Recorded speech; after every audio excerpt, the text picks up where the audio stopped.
I'd never seen the show until I took this role. Really? I knew so little about it, and Jamie McDaniel, who's the director, had to sit me down and just kind of talk me through it. I knew it from going to Vacation Bible School as a kid, and I knew it from Sunday school and that type of thing, knew the story, but I'd never seen the show.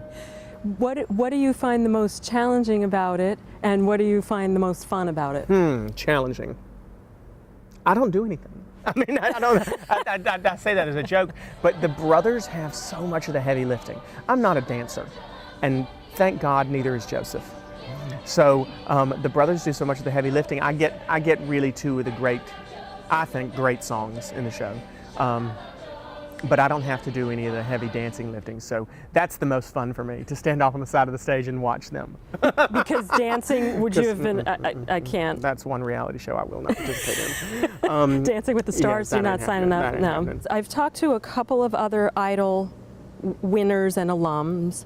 And losers. And it's hardly, Okay, right? okay. And some of them say that was the turning point, but I think you were always like this. You mean crazy? No, Yes, an always was entertainer, crazy. a born entertainer. Maybe, but I wasn't going to do it for a living. I mean, I was a teacher. I taught special ed, and my goal in life was to just continue teaching and maybe do a show here or there in North Carolina, and sing every once in a while.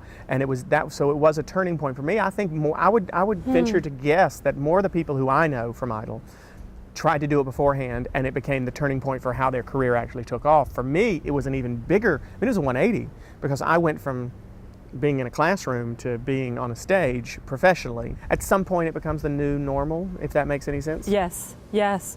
Although it's very hard to have privacy. Yeah. And you're a parent now. You have a 5-year-old son. I do. Parker. I do. I tell people all the time, I don't really talk about him because he didn't get to choose this, and he's already going to have to grow up with a daddy who's crazy. He doesn't need to have to grow up in public too. So I'm pretty big on that. You know, I never was big on privacy beforehand because no one cared.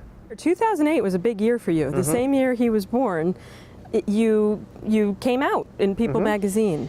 And what was that period of time like? Well, I didn't really pay attention to much of anything except for him, you know, being born. I was in Spam a lot at the time. So 2008 was a heavy year for me because I was working so much too. You know, again, it's kind of one of those things, that's been 5 years ago. It's kind of hard to believe. But, you know, my memory's gotten so bad over the years, I don't remember what I was thinking at any one moment. Was that a relief, though, to get that conversation over? You know, I don't know. I think to some extent, it was a conversation that I had already had with everyone else in my life. And I still say that part of that for me, I feel, was a little bit redundant. I don't think that, you know, I think we were talking here backstage a few weeks ago, maybe a few days ago, about how I think I was the last person to do it on the cover of a magazine, which I probably did it on the cover of a magazine and didn't need to. You know, we're at a point in society where it shouldn't be a news story for anyone. You talked about being a special ed teacher. You're still very dedicated to that issue of people being aware and inclusive. Tell us about the National Inclusion Project. Oh yeah, before Idol, I taught special ed, and I also helped run a summer camp in Raleigh. And I had kids who I taught during the day who weren't allowed at the summer camp because we just didn't have facilities for them. And I wasn't in a position to make decisions, so I had to follow the rules, and it was always something that made me angry. And I even threatened to quit one year because one of my students showed up to camp and they were going to turn her away, and I said, no, or I'm leaving if you turn her away too. And it was always something. I'm sorry to interrupt. Tell us when you say intellectual disabilities, what are we talking about? I taught kids who had autism. But our foundation and the organization, the summer camp, wasn't really equipped to handle kids with, you know, physical disabilities or cerebral palsy or anything like that. And then Idol happened, and it was, you know, it was sort of a blessing that, whoa, now you have this microphone, both literally and figuratively, and I could talk about that type of stuff. And people will listen. And they listened, and I talked about it in the abstract really for a while, and had conversations, did interviews, and talked about this foundation I wanted to start, and I started getting checks for it the summer of 2003. And by the end of that summer, we had $50,000 donated, checks made out to an organization that didn't exist, a name that I had made up, Clay Aiken Foundation, and we thought, well, we need to start this. And so since that point, and we're celebrating our 10-year anniversary this year, in October, and since that point we've started training summer camp programs. We partner with summer camps, after school programs, boys and girls clubs, any organization that includes that works with children, and we help train them, provide the resources.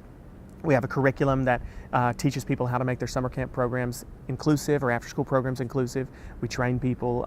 It's been really successful. We've got programs in 39 states. I know you have deep faith, and I'm wondering, it seems that, with this issue, the nation has started, in the last 10 years, has been ready for this conversation about intellectual disabilities and differences in education and more inclusion. And I'm wondering, do you feel like, the universe or there was a greater hand in your success at the time? Yeah. I say all the time that, what do they say? The easiest way to make God laugh is to tell him your plans, and I didn't have any. But I can see places in my life where I was put in this position for this reason.